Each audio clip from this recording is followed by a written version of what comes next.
नमस्कार दोस्तों। आज हमारे साथ जो है असीमा है और इन्होंने HPSC ज्योग्राफी सब्जेक्ट के अंतर्गत जो है रिजल्ट क्लियर किया है।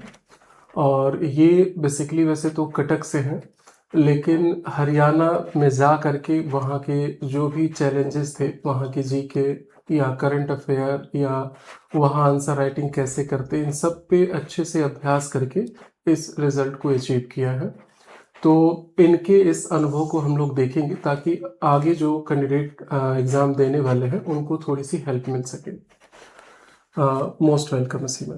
Thank you sir. सबसे पहले तो आपसे ये जानना चाहेंगे कि अभी 2 दिन पहले ही रिजल्ट आया है, एक तरह से कहें तो कल क्लियर हुआ है। Yes sir. कल से पहले और आज में सोच में कितना अंतर आप फील कर रहे हैं? सर अंतर फील कर रही हूँ क्योंकि इंटरव्यू में सर मुझे लग रहा था कि मेरा बहुत ख़राब गया है, ओके। बट अभी मुझे पता चल रहा है कि जो हमारी नज़रिया है और दूसरों की नज़रिया जो इंटरव्यू करते हैं बहुत फ़र्क होता है उसमें। तो कहीं ना कहीं हम लोग खुद को जितना अंडर कॉन्फिडेंट समझते हैं उतना उन लोगों को नहीं लगता है। तो मैं तो यही कहूँगी कि थोड़ा सा कॉन्फिडेंस बूस्ट होता है बूस्ट इससे। होता है। यस कितने मार्क्स आपको मिले थे इंटरव्यू में? सर 8.43। 8.43 यस। ये कह सकते हैं कि ये अच्छा नहीं बल्कि बहुत अच्छा मार्क्स माना जा रहा है राइट नाउ जो है, क्योंकि ज़्यादातर कैंडिडेट को जो है बिलो 5 या 5 to 6 के बीच में मार्क्स मिले हैं। 6 to 7 बहुत कम संख्या हो जा रही है। ऊपर से 7 to 8 और 8+ जाना, ये समझिए कि बहुत रेयर टू रेयर कैंडिडेट है। एक पहला जो इंटरव्यू हुआ था पॉलिटिकल साइंस, उसमें आयोग ने क्या किया था कि 8 या 8.5 से ऊपर ज़्यादा लोगों को मार्क्स दिया था। Okay sir. लेकिन उसके बाद हिंदी, हिस्ट्री, इन सब में लगभग लगभग 0.5 मार्क्स सभी के कम रहे हैं। तो ऐसे टाइम में 8+ आना ये अच्छी बात है। एक एक करके हम बात करेंगे। वैसे पीटी, मेंस और इंटरव्यू तीनों पे हम थोड़ा थोड़ा बातचीत करेंगे, लेकिन अभी इंटरव्यू चल रहा है तो हम लास्ट वाले स्टेप को पहले बात कर लेते हैं। Okay sir. तो जब इंटरव्यू देना था, सबसे पहले तो ये बताएंगे कि आप का जब लिस्ट में नाम आया कि आप इंटरव्यू कॉल हुआ है, तो फिर क्या आपके उस समय रिएक्शन थे और क्या आपने स्ट्रेटजी शुरू की? सर ऑनेस्टली जब इंटरव्यू के लिए कॉल आया था तब मैं एक पेपर के काम में बिजी थी, रिसर्च पेपर रिसर्च पेपर लिखना में, था ओके। एक। तो हार्डली मुझे 20 दिन मिले थे इंटरव्यू के लिए प्रिपेयर करने के लिए। जब मैं पहला मॉक भी यहाँ पे देने आई थी, आपको पता जी है जी। मेरी उतनी प्रिपरेशन नहीं रही थी। तो सर तब से ही ये कहा जा सकता है कि मैं प्रिपरेशन की ओर कदम बढ़ाना शुरू किया था कि नहीं अब ये लास्ट स्टेज है, इसमें थोड़ा सा मतलब करते हैं बिल्कुल। प्रिपरेशन। देखिए, आप सिर्फ आपकी बात नहीं है, पहले मॉक में जितने भी कैंडिडेट हमारे पास पहले दिन आते हैं तो एक लंबी लिस्ट रिफॉर्म की निकल जाती है। जी सर। 15, 18, 20 इतनी रिफॉर्म। उन्हें लगता है कि क्या इतना बेकार हमारा इंटरव्यू जाने वाला है, लेकिन जैसे दूसरे मॉक में आते हैं तो लगभग लगभग वो सभी चीज़ें ठीक हो चुकी रहती हैं। तो अच्छा हुआ कि आपने शुरुआत किया और इसी जगह पे बैठ करके आपने वो अभ्यास किया था और इसी जगह पे बैठ के आप अपनी स्टोरी बता रही हैं। तो ये एक अचीवमेंट है। और इंटरव्यू वाले दिन में एक दिन पहले और इंटरव्यू होने तक आपने क्या क्या फॉलो किया था? सर इंटरव्यू से एक दिन पहले तो मैंने हरियाणा का जीके रिवाइज कर रही थी ठीक है। तब, क्योंकि मुझे लग रहा था हरियाणा से वो सवाल करेंगे, सवाल मेरी हो सकते एक्सेंट से हैं। उनको पता चल जाएगा मैं हरियाणा से नहीं जी। हूँ। तो इस मतलब जहाँ तक मैंने सुना था इस कॉन्टेक्स्ट में वो ज़्यादा हरियाणा से क्वेश्चंस पूछते जाते हैं। तो उससे मैंने रेडी किया था। और सर जो मेरा रिसर्च टॉपिक था उस पे मैं थोड़ा सा फोकस कर रही थी क्योंकि उससे ज़्यादातर सवाल बनते हैं। और आपने कहा था कि कोई फेवरेट यूनिट शायद वो पूछते हैं, तो मेरा ज्योमॉर्फोलॉजी पे ज़्यादा पकड़ है तो मैं ज्योमॉर्फोलॉजी को भी रिवाइज कर रही थी। तो यही सब था सर इंटरव्यू से पहले। और इंटरव्यू में तो सर थोड़ा सा वहाँ पे घबराहट हो रही थी। जी। तो मैं कैसे कैसे बस अपने आसपास के कुछ ऐसे लोग थे जिनका ऑलरेडी 30 साल हो चुका है, लड़कियां जो अभी तक भी प्रिपेयर कर रही है, यूपीएससी हो या यूपीपीसीएस हो, जी। जो अभी तक भी मतलब एक उम्मीद को पकड़ के बैठे हैं। तो मैं उनको याद करती थी कि कैसे वो लोग अपना मतलब अभी तक अपना नहीं कॉन्फिडेंस छोड़े बना के हैं। रखे हैं। हाँ। जी। जी। एक डर भी था बच्चों को। सुनने में आया था कि एक पैनल ऐसा था जिसमें हरियाणा के क्वेश्चन ज़्यादा पूछे जा रहे थे। ओके। तो आपका डर जो है वो थोड़ा सा लाजमी था कि कहीं ज़्यादा उसी पर न बात हो। जी सर। तो आपका मॉर्निंग शिफ्ट में था या इवनिंग में? Morning sir. मॉर्निंग में। डेट क्या था? Sir 25th। 25 था। तो कितने बजे आप वहाँ पहुँच गई थी? सर 8:30 से पहले मैं 8 बजे तक पहुंच 8 गई बजे थी। तक पहुँच गई जी थी और एंट्री कितने बजे हुई? सर 8:20 या 25 तक वो बुला लिए थे। बुला लिया था। जी। फिर आप अंदर गई होंगी। अंदर जाने के बाद क्या क्या प्रोसेस रहा था? सो पहले तो हमारा बायोमेट्रिक कराए वहाँ पे, और ठीक फिर है। हमसे हमारा कॉल लेटर वहाँ पे रख दिया गया। हम्म वो एक ऐसे ऑडियो क्लिप चलाया जाता है वहाँ के जो HPSC जो डू एंड डोंट्स वाले हैं कि की। पर्सनल आइडेंटिटी नहीं बताना जी है, जी। कोई वो पूछे सब तब ऑडियो भी क्लिप आया। ऑडियो जी क्लिप जो चलता है वो। ठीक है। जी। उसके बाद फिर हम हम्म वहाँ पे जब ऊपर हमको लेके गए हम्म लिफ्ट से, तो हम्म, उसके बाद सर वहाँ पे हमको एक नंबर का आई कार्ड पहना दिया गया। वो नंबर ही हमारा आइडेंटिटी बनने वाला था आगे जाके। ओके ठीक तो है। उस बेसिस पे फिर हम बोर्ड सिलेक्ट किए लॉटरी सिस्टम से। उसके बाद फिर जो भी बोर्ड नंबर था उस बेसिस पे हम वहाँ पे जाके बैठ गए थे, वेट कर रहे थे, फिर कॉल आ गया। ओके, आपका किस नंबर पे था? सो बोर्ड नंबर 2। 2 में। और सीरियल नंबर क्या था कैंडिडेट में? सो मेरा तो आज सच मुझे याद नहीं आ रहा सीरियल नंबर क्या था। ओके, मतलब ऐसा तो नहीं कि पहला तो नहीं होगा, नहीं नहीं फर्स्ट तो नहीं सर, होगा। अच्छा मतलब आप उस तरह से हाँ तो जब हाँ। बुलाया जाए तब तो शायद मेरा 29 या 30 ऐसे ही कुछ रहा होगा। अच्छा, जिस बोर्ड में था उसमें 30 नंबर पे? नहीं सर, जिस बोर्ड में था उसमें शायद मेरा 8th 9th ऐसा ही 8 कुछ 9 रहा था। होगा। ठीक है, मतलब एकदम फेवरेबल टाइम था। सब लोग यही चाहते हैं कि थोड़ा सा 5-7 बच्चों की बात पड़े, बिल्कुल आखिरी में ना रहे। जी तो जी। अच्छा एक सिचुएशन रहा। फिर आप अंदर गई और कितने पैनल मेंबर थे वहाँ पे? 4। 4 थे। फीमेल कितनी थी? 2। 2 फीमेल 2 मेल, मतलब बिल्कुल इक्वल वो था। Yes sir. और चेयरपर्सन मेल थे या फीमेल थे? सर मुझे नहीं पता चेयरपर्सन कौन थे। अच्छा, ये क्लियर नहीं हुआ था। जी ठीक सर। है। तो आप गई होंगी, जो आपने यहाँ प्रोसीजर फॉलो किया वो जी उसी हिसाब से आप गई होंगी, एंट्री जी लिया सर। होगा। फिर जो भी अभिवादन है वो आपने किया जी होगा, फिर आपको बैठने के लिए कहे होंगे। जी। ये बिल्कुल यस सर। कॉपी पेस्ट चला होगा। जी। ठीक है। और उसके बाद उन्होंने आपका शुरुआत कैसे किया पूछने का? सब पहले तो मैं स्माइल के साथ नमस्ते सर, नमस्ते मैम जब हम्म बोला, तो एक सर थे जो कि बोले कि अगर स्माइल इतनी अच्छी है तो हम उम्मीद कर रहे हैं इंटरव्यू अच्छी जाएगी। तो मैं हम्म। वहाँ से थोड़ा सा घबरा गई थी अंदर, मुझे लग रहा था वो सरकास्टिकली बोल रहे हैं कि जी जी। बहुत हंस रहे हो बेटा, अब तुमको देख लेंगे। तो हम्म तो उसके बाद फिर वो पूछना शुरू किए कि हम्म कब हुई थी आपकी ग्रेजुएशन, पोस्ट ग्रेजुएशन। तो हम्म फिर मैंने बताया कौन सी ईयर में था। उसके बाद वो पूछे तब से आप क्या कर रहे हैं, तो मैंने कहा सर PhD में एनरोल हो गई थी उसी साल। जी। तो पूछे कि क्या टॉपिक है, तो मैंने बताया कि क्लाइमेट स्मार्ट एग्रीकल्चर है। देन वो सब पूछ रहे थे JRF है कि नहीं, तो मैंने कहा हाँ सर है। हम्म उसके बाद सर वो फिर मतलब रिसर्च टॉपिक के अराउंड, मतलब प्रॉपर रिसर्च टॉपिक पे तो सवाल नहीं किए, बट ऐसे कार्बन जीरो हो सकता है या नहीं, इस तरह से हम्म। सवाल करना शुरू कर दिए थे। ठीक है। परिचय तो कोई इस तरह का लिया नहीं था कि नहीं वही क्वालिफिकेशन क्या है उसी से बातचीत उन्होंने जी शुरू जी। किया। फेवरेट यूनिट पूछा या नो नहीं? स्मार्ट एग्रीकल्चर पे बात किया जो आपका रिसर्च टॉपिक था। Just one question that one what is question. Climate smart what is agriculture, हाँ, दैट्स इट। ये बात हम पहले भी आपसे कहे थे कि आप मान के चलिए कुछ ऐसे रिसर्च टॉपिक होते हैं जहाँ पर वो लोग जाना नहीं चाहते हैं और बहुत बेसिक नॉलेज वो खुद भी रखते हैं। स्मार्ट जी एग्रीकल्चर में जो न्यू टेक्नोलॉजी है उसी को जानते थे। जी। और उसमें आपने जो ओडिशा वर्ड था वो आपने हटा दिया होगा। जी हाँ, नहीं, अच्छा किया आपने, क्योंकि वो इंस्ट्रक्शन में भी था कि आप रिसर्च जी टॉपिक हटा सकते हैं। जी। तो फिर टेंडम कहीं से उन्होंने पूछना शुरू कर दिया? नो सर, उन्होंने रिसर्च टॉपिक के अराउंड ही पहले पूछना शुरू ठीक किया है। कि कार्बन जीरो एक्चुअल में हो सकता है या नहीं, हम्म कार्बन क्रेडिट क्या है, फार्मर किस तरह से कार्बन कम कर सकते हैं, ग्रीन हम्म। हाउस गैसेस एमिशन किस तरह से कम हो सकता है, जी। ये सब चीज़ें उन्होंने पूछना शुरू किया। उसके बाद दिन एक दूसरी मैम थी, उन्होंने पूछना शुरू कर दिया। ओके, उनके क्वेश्चन क्या थे लगभग? सर उनके भी क्वेश्चंस पॉपुलेशन ज्योग्राफी के अराउंड था और एक दूसरे सर थे उनके भी क्वेश्चन पॉपुलेशन ज्योग्राफी के पॉपुलेशन अराउंड था। ठीक तो है। ये मेरे लिए एक सरप्राइज था कि why are they just asking. ये होता है ना कि जो एक्सपर्ट है उनका फेवरेट जोन क्या है, जी ये बहुत मायने रखता है। कि अगर उनका मान लीजिए कि 10 ऐसे एरिया है जहाँ पर ज़्यादा पसंद है, तो वो या 5 है तो उन्हीं 5 में वो सभी कैंडिडेट से पूछ लेते हैं।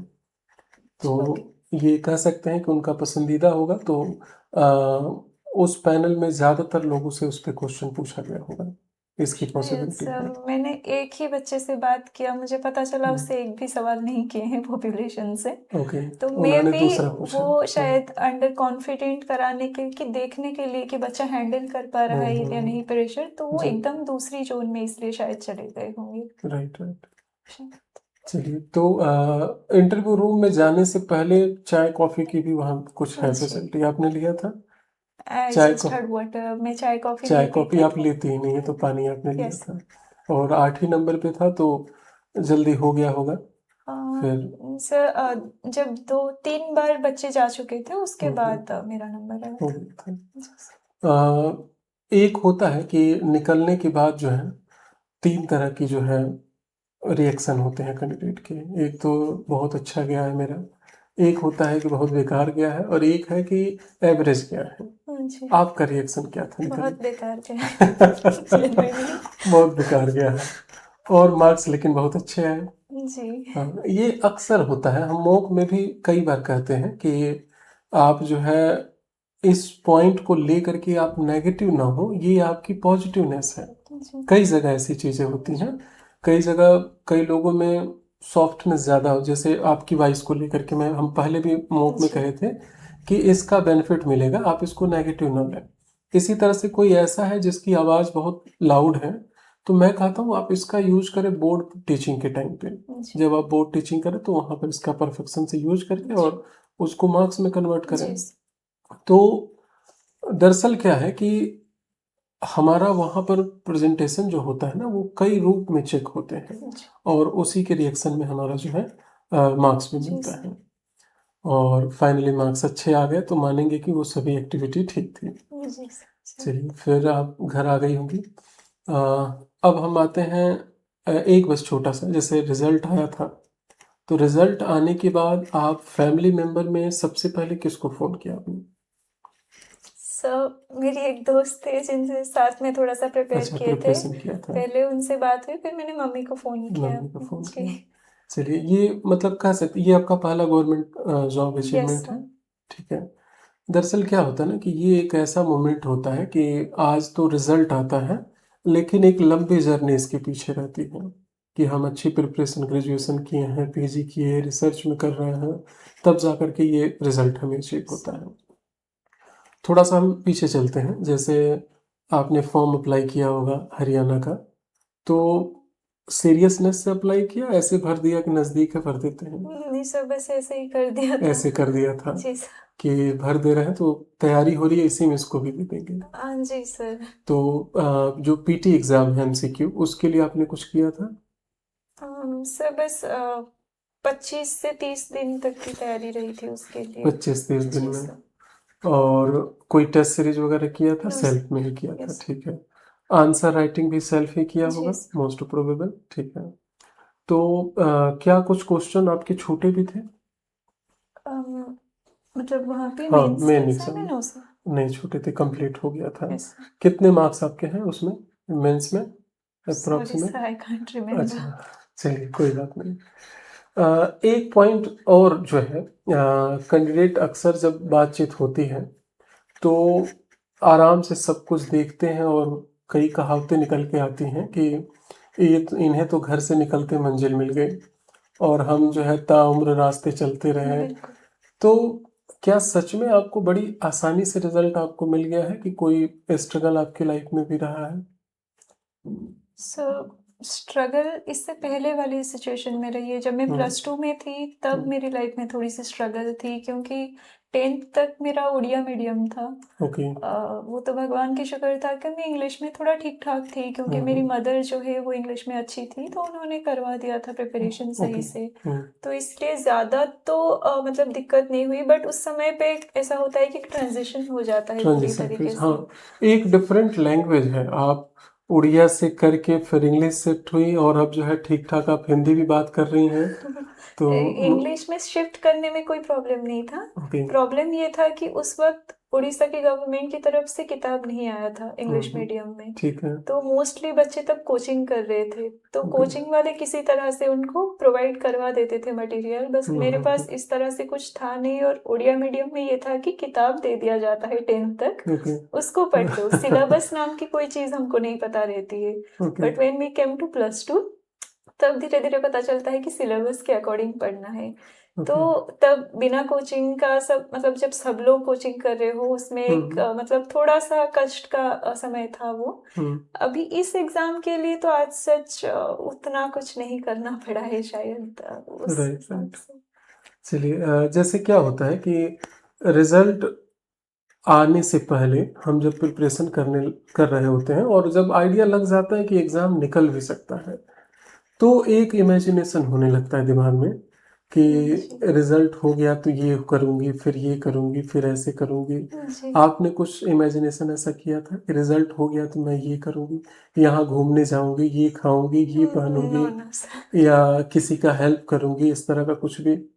नहीं सर, एग्जाम क्रैक को लेके आज सच ऐसा, क्योंकि सर हाँ, जेआरएफ था या तो कहीं ना कहीं पेरेंट्स को लेकर के होता है कि अगर हम सक्सेस हो गए तो उनको इस तरह से हेल्प करेंगे, ऐसा कुछ?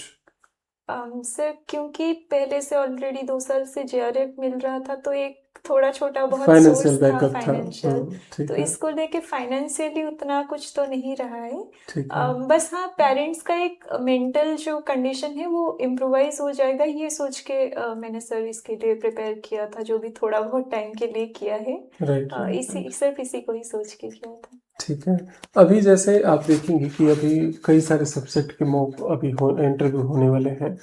कॉमर्स है, होम साइंस है, संस्कृत है, या ऐसे कुछ सब्जेक्ट हैं जिनका होने वाला है, और वो बच्चे अभी रिटन निकाल करके और काफ़ी कंफ्यूज और प्रेशर और डायलेमा कई सब चीज़ों से हैं।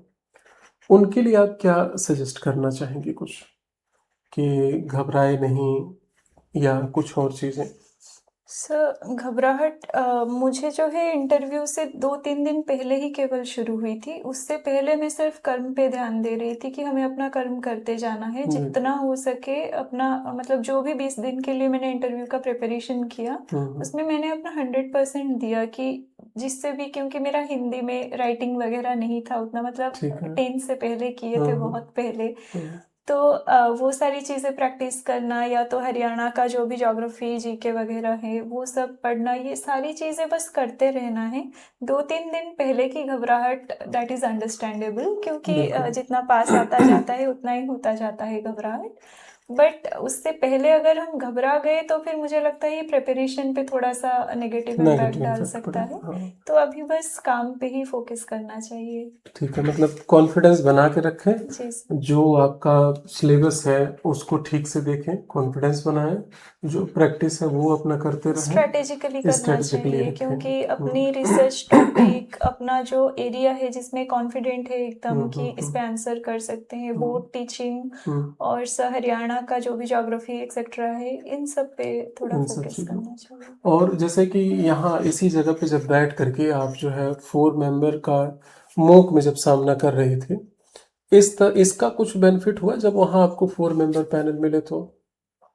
सर बेनिफिट हुआ होगा बिल्कुल, क्योंकि एग्ज़ाम से 3-4 दिन पहले जब हम कोई चीज़ करते हैं तो वो जी। एक हैबिचुएटेड हो एक जाते हैं। हैबिचुएटेड हो जाता है, वैसे हाँ। तो पीएचडी करते नाते हम ऑलरेडी इंटरनेशनल कॉन्फ्रेंस वगैरह में फेस कर चुके हैं क्राउड जी को, जी तो जी। वो कोई क्वेश्चंस भी ले चुके हैं, जी। तो उसमें कोई मतलब वो नहीं। बट हाँ, एक हैबिचुएटेड जब हम 2-3 दिन पहले कोई मॉक देते हैं हाँ, तो उसका बेनिफिट तो बिल्कुल होता है सर। बिल्कुल होता है। और एक क्या होता है ना कि सेम टू सेम क्या होता है कि उसी के अकॉर्डिंग जब हम कोई एक्टिविटी करते हैं तो एक अभ्यास हो जाता है एग्जैक्टली। कि आपको एक रूम में जाना है, आपको एंट्री लेना है, आपको अभिवादन करना है, आपको परमिशन लेना है, जी बैठना है, आपसे क्वेश्चन पूछेंगे, फिर आप बैठेंगे, फिर वो लोग पूछेंगे, फिर दूसरे मेंबर, मतलब उसके अकॉर्डिंग एक माइंड जो है वो रेडी हो जाता है जी ना। सर। बोर्ड टीचिंग भी हुई थी आपसे?